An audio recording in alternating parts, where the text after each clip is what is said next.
described by Quentin Tarantino as maybe the greatest first-person character study ever committed to film. Taxi Driver has since its release received both critical and commercial success. It is an extremely intimate film as we follow the main character Travis Bickle's private and painful life, and not to mention his obscure personality. It is still debated as to why he took Betsy to a porn theater on the first date. Without further ado, here are 20 facts you maybe didn't know about Taxi Driver. Let's start off with the most iconic scene in the movie. Yes, the talking in the mirror scene. You talking to me? You talking to me? This beloved and quotable piece of monologue was completely ad-libbed by Robert Di Niro. Whilst Scorsese initially got the idea from the movie Reflections in a Golden Eye, in a scene in which Marlon Brando's character is facing the mirror, he still encouraged Di Niro to improvise the monologue. Di Niro revealed that the famous line originated from seeing Bruce Springsteen use it while addressing his audience during a concert. The story of Travis Bickle was inspired by a significant political event that occurred 4 years before the film's release. Arthur Bremer, an isolated individual previously arrested for carrying a weapon and deemed mentally unstable, became obsessed with targeting political figures after quitting several jobs and remaining unemployed. In May 1972, Bremer publicly attempted to assassinate Democrat George Wallace during his campaign for the Democratic presidential nomination, disguising himself as a Wallace supporter. A fun fact, maybe a bit of a reach, but Bremer was 26 years old in 1976, the year the film was released, the same age as Travis Bickle in the film. And Paul Schrader, the scriptwriter for the film, was 26 when he first wrote the screenplay in 1972, which leads us to the next fact. In addition to being inspired by diaries of Arthur Bremer, the story was partially autobiographical for Paul Schrader. In an interview on The Tomorrow Show, Schrader says that Travis Bickle was basically Paul himself. At the time he wrote it, he was in a rather bad place. He had broken up with his wife, and he had broken up with the woman he left his wife for. He had broken with the American Film Institute, and he was in debt. He said he was wandering around at night and sleeping during the day, and swapped eating with drinking. He was eventually saved by an ulcer which led him to the hospital, in which he started his recovery mentally and physically. Not only was the film inspired by a person who had attempted an assassination, it also had its consequences. John Hinckley Jr. is a man who attempted to assassinate US President Ronald Reagan on 30th of March 1981, 5 years after the film's release. Hinckley was obsessed with the film, which formed part of his delusional fantasy that triggered his assassination attempt. Hinckley was especially obsessed with Jodie Foster after seeing the film and stated that his actions were an attempt to impress the actress. Coincidentally, the assassination attempt caused the 53rd Academy Awards ceremonies to be postponed for one day, when Di Niro won his Best Actor Oscar for Raging Bull.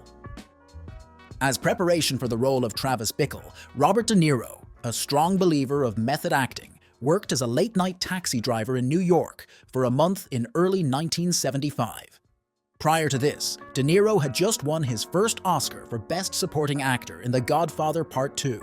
What is funny about this, and maybe even a bit sad, is that despite being an Oscar winner, he was only recognized one time during his taxi driving career by a young actor who was a fan of his work.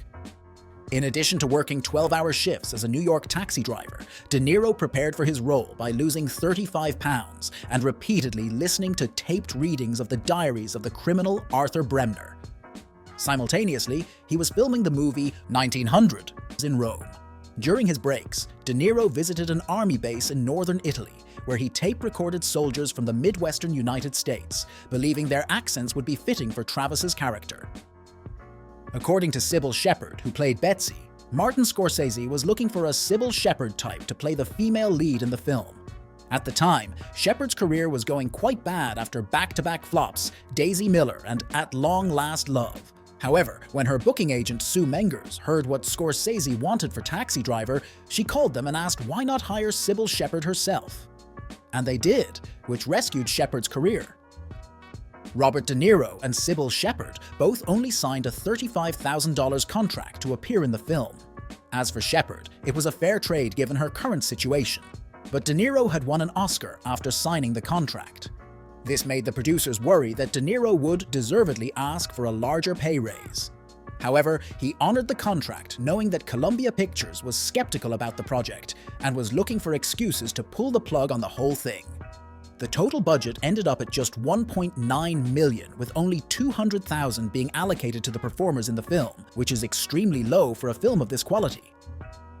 The veteran composer Bernard Herrmann composed the film's music, which ended up being his last film score as he died only hours after finishing the music.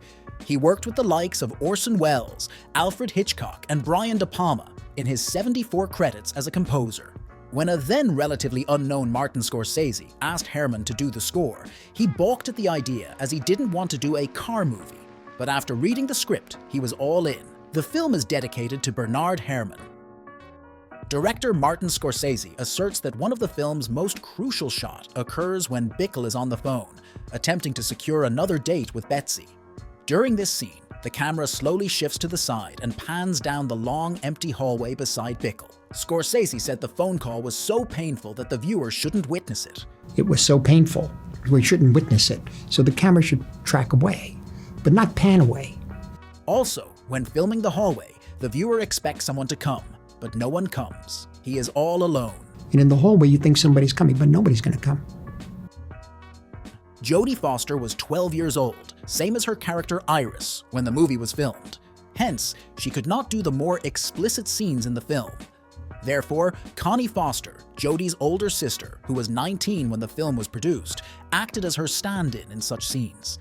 Additionally, before she was allowed to take the role, Foster had to undergo counseling with a UCLA psychiatrist to determine whether someone so young was able to cope with the role. She also needed a parent together with her when she was to watch the film after its release. When the casting process for the film started, the characters of the pimp, sport, and the hotel clerk were both supposed to be black. However, Daniel Melnick, who ran Columbia Pictures, was against it in fear of what he referred to as an incident in a theater. He said, "If at the end, Travis just goes and starts killing all the black people, and only black people, something's going to happen." By the early 1970s, racial tension in the United States had made its way into cinemas. Films like Hi Mom, Dirty Harry, and Shaft explored these issues and had sparked conversations about racial violence in entertainment, hence Melnick's fear. Harvey Keitel ended up getting the role as the pimp sport and rehearsed for the role with an actual pimp from his neighborhood. As Keitel put it, "He taught me how to dance with a girl. He taught me how to be a pimp." Keitel then showed his improvisational dance moves to Scorsese, which was quite impressed and incorporated it in the script. The climactic shootout in the film was so graphically violent that it faced an X rating, which would have restricted its distribution to adult theaters. To obtain an R rating, Martin Scorsese eventually desaturated the colors, making the blood less prominent. This change, initially mandated by the MPAA, ultimately pleased Scorsese, who felt it improved the scene. Despite the film being booed at the Cannes Film Festival for its violence, the adjustment allowed it to avoid the more restrictive rating. During the painfully awkward lunch date where Betsy and Travis have coffee and pie in a diner, Travis orders black coffee and apple pie with a slice of melted yellow cheese. Interestingly, when Wisconsin serial killer Ed Gein was arrested, he agreed to provide a full confession on the condition that he was given the same dessert, hot apple pie with a slice of melted yellow cheese. Thank God for the rain, which has helped wash away the garbage and the trash off the sidewalks.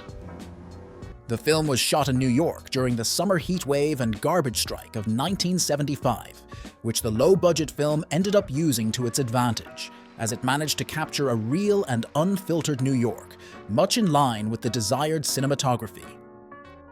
Many critics and fans speculate that Travis Bickle actually died during the climactic shootout, and that the subsequent scenes where he recovers, receives a thank you letter from Iris's parents, and encounters Betsy in his taxi are either his dying delusions or pure fantasy.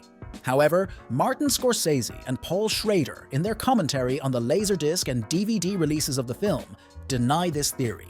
Scorsese stated that the cab ride with Travis and Betsy is real, with Travis's ambiguous look after she leaves indicating his own uncertainty.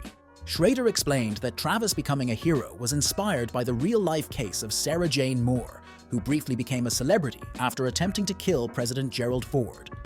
He also noted that Travis is not cured after the shootout, and warned that next time he's not going to be a hero. Robert De Niro's mohawk in the film was not real, as he still needed to shoot scenes where he had hair after the mohawk scenes. Makeup artist Dick Smith crafted a bald cap, which was glued to De Niro's head, with the mohawk made from thick horsehair. This hairpiece is now on display at the Museum of the Moving Image in Astoria, New York. The detail of De Niro's mohawk was suggested by a friend of Scorsese who had served in Vietnam.